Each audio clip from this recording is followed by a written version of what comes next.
Guys, welcome back to my channel. How you guys doing? Today we're gonna be getting into the Premier League Game Week 4 reactions after the game week, after the games were played. Hey, this was a very good week and there was a lot of good games, and we're gonna be starting with Everton versus Burnley.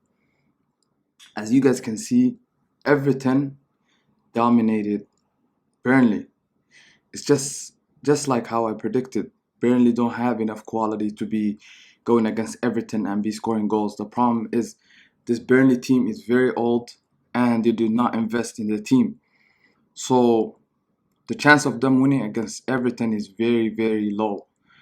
And as you guys can see, hey, they dominated them 51% of the possession. They both had shots on target, but you can see Everton had more shots, more touches, more passes, everything, right? And they beat them comfortably 3-1. As you guys can see here, they beat them 3-1, and that boy Damari Gray is going ham. It doesn't make sense how this guy was sold for 1.8 million. Leicester sold him for 1.8 million, and Bayer Leverkusen also sold him for 1.8 million. It does not make sense, people. It does not make any sense how this guy can go for 1.8 million. He scored 3 goals in his first 3 games for Everton, and Everton fans are very happy with him. Great young player. I just don't understand how a young English winger can go for 1.8 million, and that is even less than his value, because Damari Gray is valued at 7 or 8 million. So shout out to Everton for doing good business, man. Alright, let's get to the second game. Leeds versus Liverpool. Leeds got dominated, man. Leeds got dominated. It's just I don't understand the one thing with Leeds. They're a great team. They play football. But it just does not make any sense how anytime they come against a top team, they just get turned over easily. I get it. Those top teams are much better than these smaller teams. But god damn, man. Leeds, they're always getting destroyed. But I can understand they got a red card in this case, but they were already 2 goals down by the time they got a red card. Do I think this was a red card, man? Nah, I don't think it was a red card, because the only reason the guy got a red card is because the kid broke his ankle. He didn't break it, but he dislocated it. It does not make any sense to me, honestly, because even if there is an injury, is it unfortunate? It's part of the game. Injuries do happen. But was there a red card? I think it was a very harsh red card. I think Stokovic or Storojic, I don't know how to say his name. Storojic. It was a tough red, man. It was a very tough red. Should not have got a red. But hey, Liverpool played very well, man. And this guy Trent Alexander-Arnold is a baller, man. He's a baller. So far this season, he started so hot. He's doing his thing. And honestly, like Liverpool, hey, they're a great team, and everybody knew if they were coming up against Leeds that they'll smash them. Because Leeds, they do not know how to play defensive schemes. All they do is attack, press. So if that's not working for them, they're not doing anything different. But when it comes to Leeds, I think this season they're gonna have a very good season. It's gonna be a mid-team table again. And hey, you tend to play weaker team more than stronger team. So I kind of understand. Stick to your guns, do what you do, and hey, it works for them. So you just don't have to stray away from that. But when it comes to Liverpool, it's already the pressure was on them, because already, as you can see, the table is building out well. The top 4 teams are already in the top 4, and they couldn't drop any points in this game, and they came they came they came through and they won the game, right? So shout out to Liverpool, and let's look at the stats. As you guys can see, Liverpool dominated them 56% of the possession. They had 30 shots. My God, that they destroyed them. They destroyed them. There was nothing else we can say in this essence, in this situation. The Leeds got destroyed, and Liverpool couldn't drop any points. Alright, let's move to the next game. Hey, but before we move, I want to say one thing. For the young kid that got injured, I hope he comes back healthy. And those injuries is one of those ugly injuries, but it's not career-ending ones. So shout out to the kid, Harvey Elliott. I hope he comes back well. Let's move to the next one. Aston Villa versus Chelsea. This game, this result flattered Chelsea. I think on the day Chelsea actually played terribly. I think Chelsea played terribly. It's a 3-0 win. But hey, Aston Villa was giving them problems, man. But hey, Chelsea, they persevered and they won. So shout out to Chelsea, man. This is the kind of things where the champions do. Like even when they play bad, they do get results. So Chelsea, if they're gonna be champions this year, this is one of the results to prove that they are a worthy champion. Because if the days that you play bad, if you still turn over teams, then hey, great win for Chelsea. But I think Aston Villa was hard done by because I think Aston Villa played actually not that bad. As you guys can see, Aston Villa had more shots than Chelsea, and they had more shots on target against Chelsea. And we will look at it a bit later, but even when it comes to the XG, they were the same amount of similar. They had the same amount of XG, both teams. So it was a bad day for Chelsea. But as you guys can see, hey, this is the one of the proof of champions, man. They win even when they're not playing good. So I just kind of feel sorry for Aston Villa. I think they were hard done by in the aspect of the players they were missing. Martinez and Buendia couldn't play. So I think Aston Villa could have had a better fight in this game if they had their players. But I guess they move. It's not that much of a problem. Anyways, you came against a top 6 team, and it's not end of the world. Okay, the next game, Wolverhampton Wanderers versus Watford. As you guys can see, Wolves is a team that were underperforming their XG, they were underperforming their expected points, and it was just a matter of time until they actually got it right. And as you guys can see, they played their game in this game, and they had 2-0, they had the clean sheet. Because also defensive numbers, Wolves, they're one of the best teams. So, like it was just a proof that it will take them time, but it worked for them. There you go. I think Wolves will have a very good season. And you saw what happened to Spurs. So, Nuno and this new coach, hey, who knows? They might still have the better coach between the two. Because this guy is looking good. The team is playing good defense. They're playing very good offense. They're having shots. They're creating a lot of chances, a lot of big chances as well. And their players were not hitting their shots. But as you can see now, they're slowly finding their way. And it's all right. You can see like this team. It was just a matter of time until they got their stuff together and 56% of the possession and 5 shots on target, 14 shots. Like Watford did nothing. Anyways, Watford is a team that just came up, and Wolves is a Premier League proven team, and they should be putting them to the sword. So good win for Wolves. Is a team that people need to watch out for, and this new coach is looking very, very, very good coach. And Wolves, man, I guess they're very good at getting their players and their coaches. So shout out to Wolves, man. West Ham United versus Southampton. Bro, this game, it was that one game that was really, really, really, really boring. There was nothing much going on. Both teams did not come to play, and they both had 3 shots on target, and it was just that boring game. And on top of that, in my FPL I had Antonio, and the man got sent off. That's a bit of a problem. But hey, like it's not that deep for both teams. I guess Southampton wanted the win a little bit more, but for West Ham, it's all right. You didn't lose, you tied, and I guess they move, and it was a very very boring game. There's nothing much to say, like, you know. So let's move on from that game, man. Utterly boring.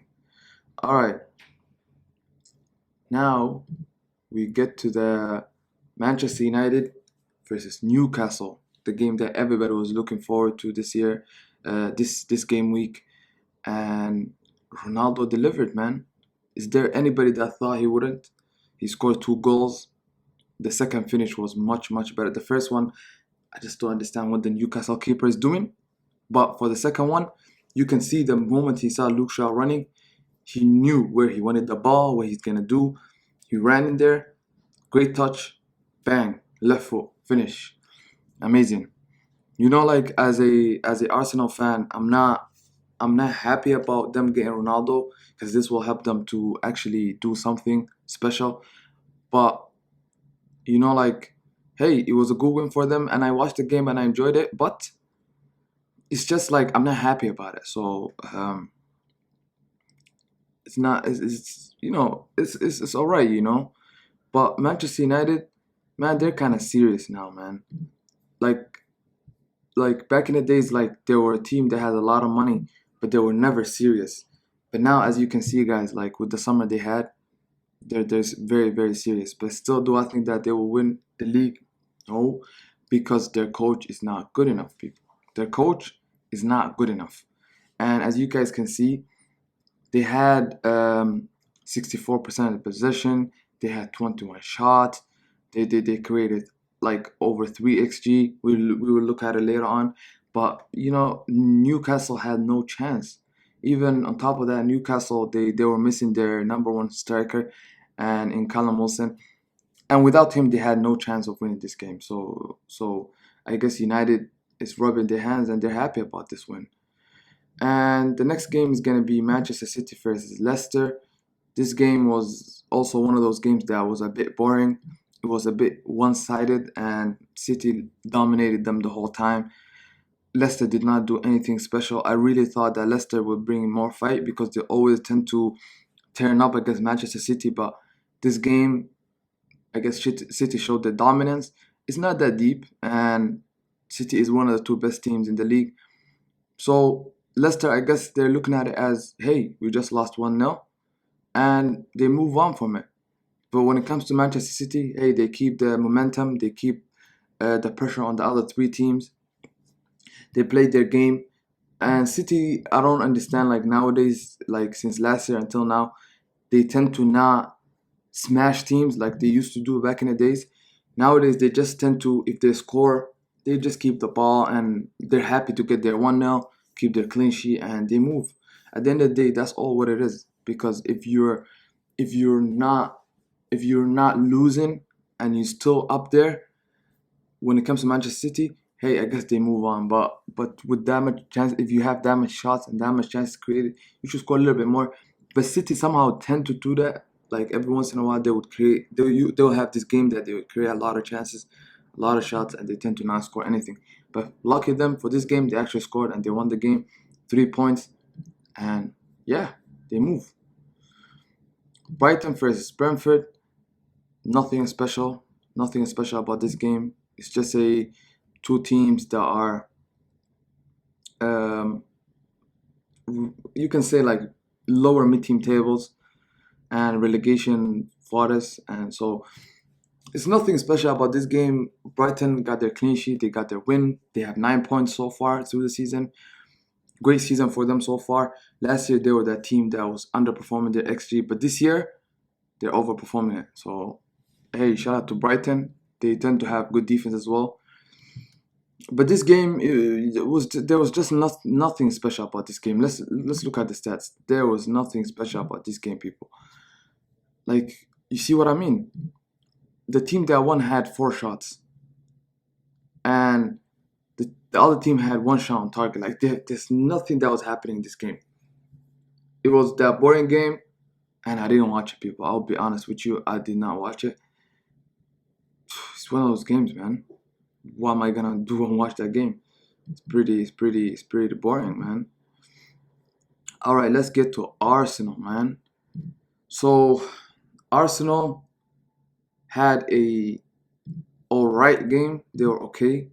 I guess I'm happy with the result because we won the game. But it's just it's not I'm not satisfied because as you guys can see we had 30 shots, we had 7 on target, we had 52% of possession. But it's just like Arsenal had 3 very terrible games, and this was the game that they need to come out and like show their dominance and smash a team because Norwich is the worst team in the league. But as you guys can see, we were toothless. We had a lot of shots, we created over 3 xg, but we had a single goal because our players are they're not hungry enough. They always tend to miss their chances, and that's not good enough. That needs to be changing. Hey, I guess we don't have that problem of we're not creating chances anymore, but it's just we need to find a way to score these goals, and we at least the good thing is Aubameyang is back on scoring goals, and hey, Pepe is looking good. People, let me like vent a little bit. I've been seeing a lot of people hating on Pepe on Twitter. This doesn't make any sense to me because the guy, if you're gonna hate on him in this game where he had 6 shots and he created 7 chances, 6 chances and 1 big chance, 7 chances, and he attempted 8 dribbles. If you're gonna hate on him in this game where he also had like over 1 xg, he should have scored a goal, but he didn't, and he was the most creative player. If you're at least gonna hate on Pepe, hate on him when he's having bad games. But if you're hating on Pepe where he had a great game, it doesn't make any sense to me. And these Twitter and football nerds, they just annoy me so much. All they talk about is these numbers and all that. I'm a numbers guy as well. I tend to look at stats and a lot, but stats tends to say that Pepe had a good game. But these people, I just don't understand. It might be an agenda, it might be something, but they just hated on him. Yesterday, I was watching um, Hugh Wiz's channel. Shout out to Hugh Wiz, man. He had a guy with him.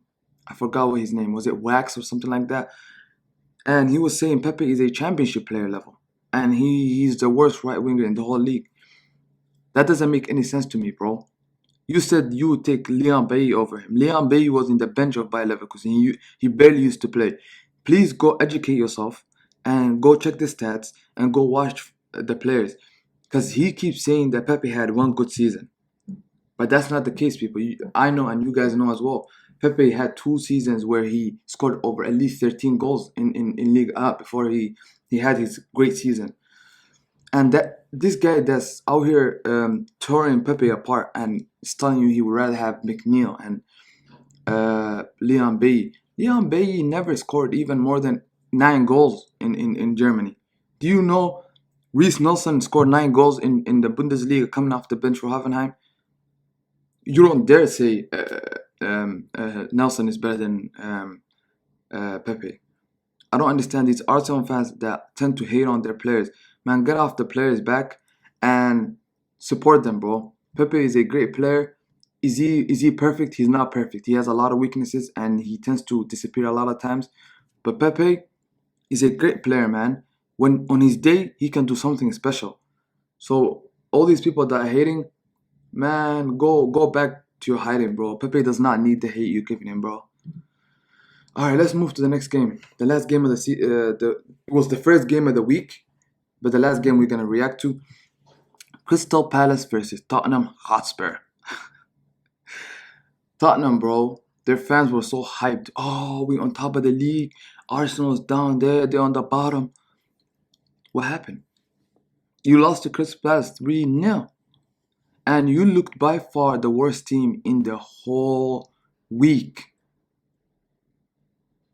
You let Crystal Palace create over 3 xg against you, and they created 0.07, people. 0.07. You heard that right. And Harry Kane did not have a shot the whole game. People, like Tottenham is looking terrible right now, man.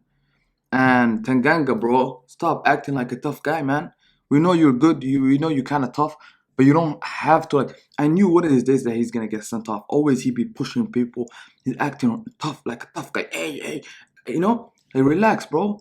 It's not even that deep. This man lost his head. He got a red card, and after that, the floodgate opened, and they were getting destroyed. And shout out to Hudson Edward, man. Arsenal were always linked to the man, and I always find him to be a very good player. Hey, you can see in his first debut, 2 shots, 2 goals. And hey, Tottenham is shit, bro. They're shit. So there's nothing else to say. They're looking terrible. They're the team that takes the least shots, and they're conceding the most shots. Absolute terrible. They're trash. Okay, let's check out the XG for.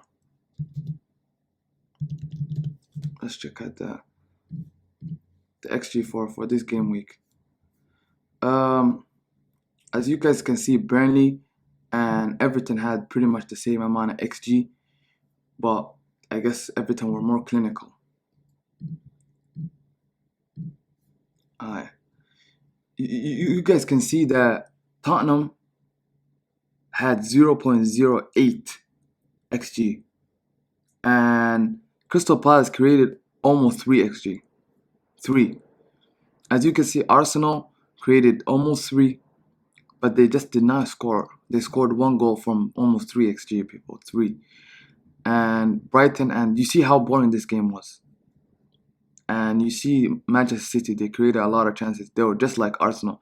So this is the master and his disciple. Just, they tend to just keep the ball and do nothing with it. Manchester United, great game. Ronaldo, debut. Nothing else to say. Southampton versus West Ham. Another boring game. 0-0. Nothing much happened. And Wolves. You see what Wolves is doing here. They're looking very good. And they're creating a lot of chances, as I told you. And you can see from the XG. And this game, Chelsea versus Aston Villa, is a. You see, I told you, like, they've created pretty much the same amount of XG, but Chelsea were clinical. 1.22 XG and 1.17 XG. And these guys scored 3 from that, and these guys did not score anything from that. So it's just more clinical game. Liverpool had the best game in the whole week. They created almost some close to 5 XG. And as you guys can see, this is how everything is happening. Expected points, Manchester City should have 10 points, but they have 9. And it should be Liverpool, Manchester, Everton. Where's Chelsea at? Chelsea should have had 6, but they have 10, so they're overperforming their XG. Expected goals against Arsenal is the worst by far. They should have conceded 10 goals, but they conceded 9. Same shit. So goals scored: City, Liverpool, Manchester. Hey, Everton's looking nice, man. Everton's looking nice. But when we look at the actual thing, you can see Everton also have 10 points. Then Manchester United, Liverpool, and Chelsea still have 9. Hey, so guys, this was my reaction to the Premier League week, and I enjoyed the week very much. I watched a lot of games, and this was my reaction. If you guys liked the video, I would appreciate if you hit the like button and hit the subscribe button and hit the bell. And I would appreciate if you follow me on Twitter. It's down there in the description. Guys, until next time, peace.